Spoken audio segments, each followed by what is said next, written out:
in progress. Hello! Mabuhay! This is Teacher Lourdes, and this is your course, Research 2, Project Development. Our lesson 9 is Summary, Conclusion, and Recommendation, or the Chapter 5. Our learning objectives are summarize the key findings of your research study, differentiate conclusions versus recommendations, and create a draft of the Chapter 5 of your study. Let's fix the following statements. Is this a summary, conclusion, or recommendation? Pause the video and answer in the comment section. 1. The automated water level controller reduced energy consumption by 25%. 2. The system is effective for improving efficiency in industrial water management. 3. It is recommended to install the system in small-scale manufacturing plants. Answer if this is summary, conclusion, or recommendation. As BSIT or BTVT Ed students or BindTech students, you often develop systems, prototypes, or technical solutions. Chapter 5 helps you explain not just your results, but also their meaning and practical application in the industry. Let's now have the lesson proper.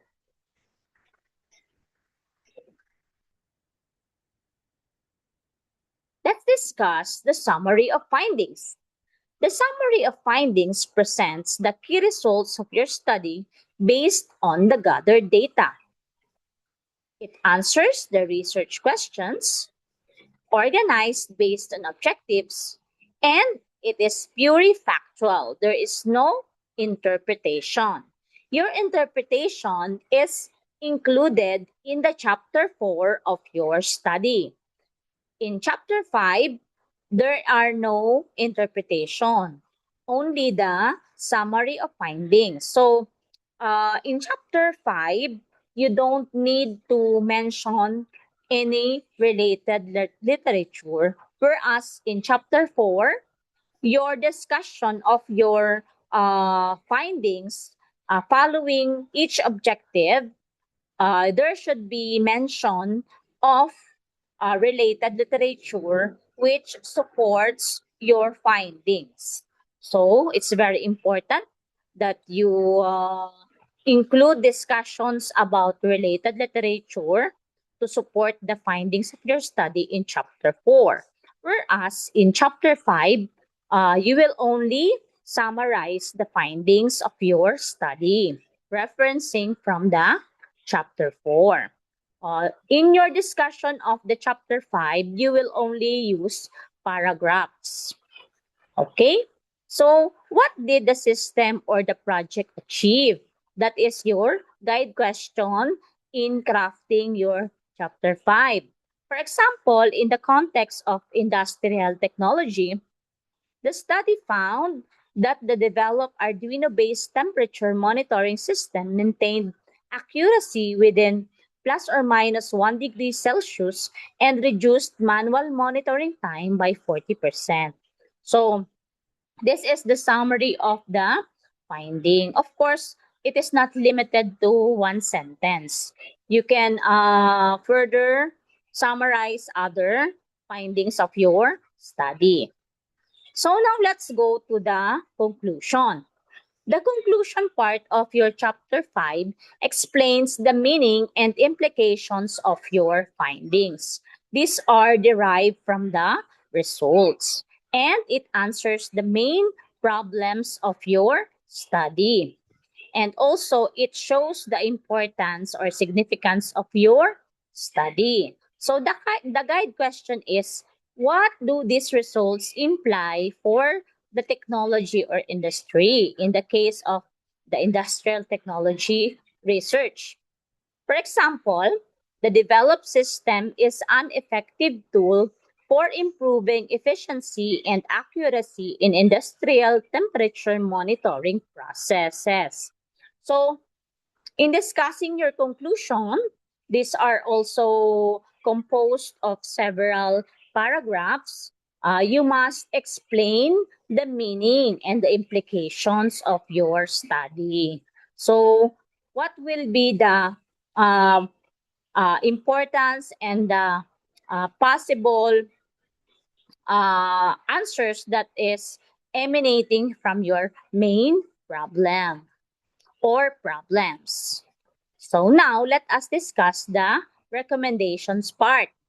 So in the recommendations part, you will provide practical suggestions based on the conclusions. For example, you will suggest improvements of the design of your developed project or application or system or any other project you have developed, because research too is project development in your course.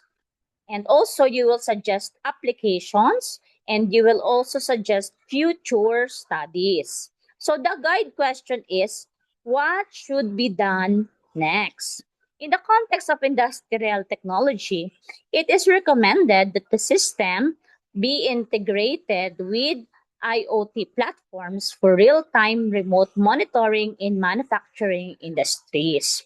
So, this is one sentence recommendation, but of course, in your paper, this recommendations is not limited to one sentence. Okay, and what is the difference? It is very important to discuss what is the difference between the summary of the findings, the conclusion, and the recommendations. Okay, so for the aspect, the focus of the summary is, of course, the findings of your study.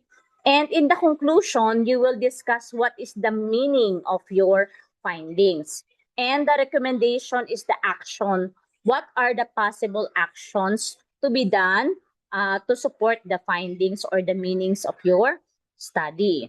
So, in the nature, the summary is factual. It is based on facts gathered by your study.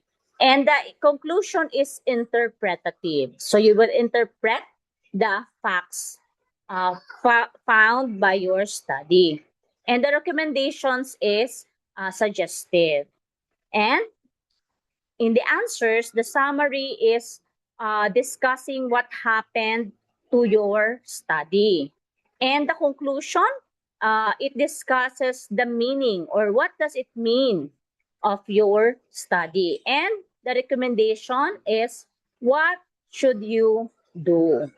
So, in summary or the findings is the results of your project. And the conclusion is the value of your project. Why is your project important? To several groups of people or to the society. And the recommendation, it includes the future use of your developed project. So, what are possible uses of your project?